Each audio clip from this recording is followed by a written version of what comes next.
cemetery in Sleepy Hollow, New York, conjures up frightening images. Ichabod looked over his shoulder and saw, yes, there was a black shape following him closer and closer. It could only be the fearsome headless horseman pursuing poor Ichabod Crane, as depicted in the 1949 Disney film, The Legend of Sleepy Hollow. We must disclose that rumors persist that this place is still haunted. And among the spirits here is that of Washington Irving, the man who made the place famous by writing the legend, as guide Linda Ford explains. He was a brilliant satirist, and I think if he were alive today, he'd be writing for SNL. Yes, these brave souls dare to venture into the spooky world. This became the home of Barnabas Collins, the vampire.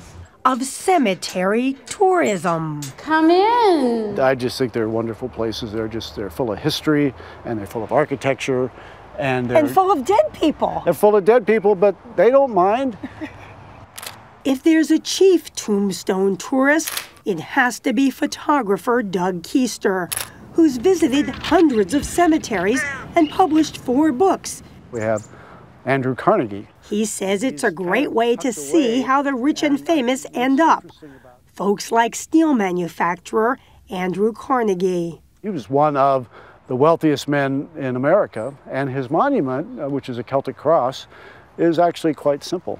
Even simpler. Immediately under us is a concrete vault that, according to the cemetery's historian Jim Logan, is the virtually unmarked gravesite of Darling Leo, a Cocker Spaniel interred in 1892 by a wealthy tobacco heiress who visited every day. She would hire local school children to accompany her, and she paid on a sliding scale. The more tears they shed, the higher the wages.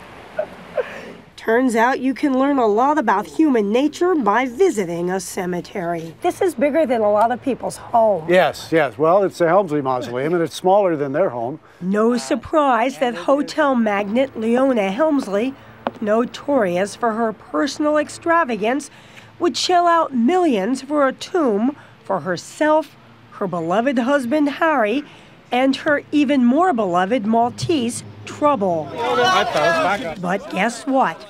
The Queen of Mean, as she was known, first built this mausoleum, now owned by others, at Woodlawn Cemetery in the Bronx. In my position, I get to learn all their stories. Historian Susan Olson says Leona was dead set on moving because she claimed her view here had been spoiled. She brought a lawsuit against the cemetery? Yes, she did.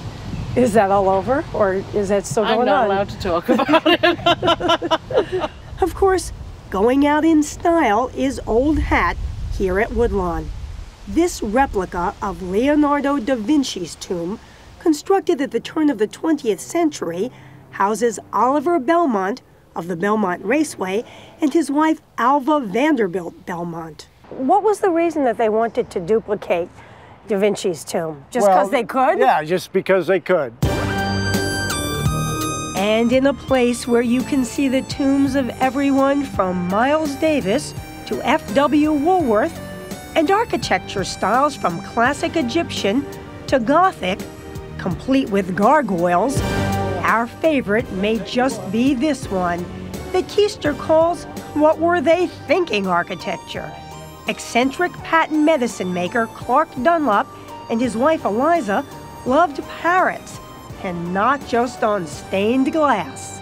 And if you turn around, you want to turn around in this little box. Oh no, a parrot skeleton! Yeah, it's a parrot. Oh my gosh! And that's the great thing about a cemetery. It might not be Night of the Living Dead. Still in search of the head. But you'll never be bored stiff.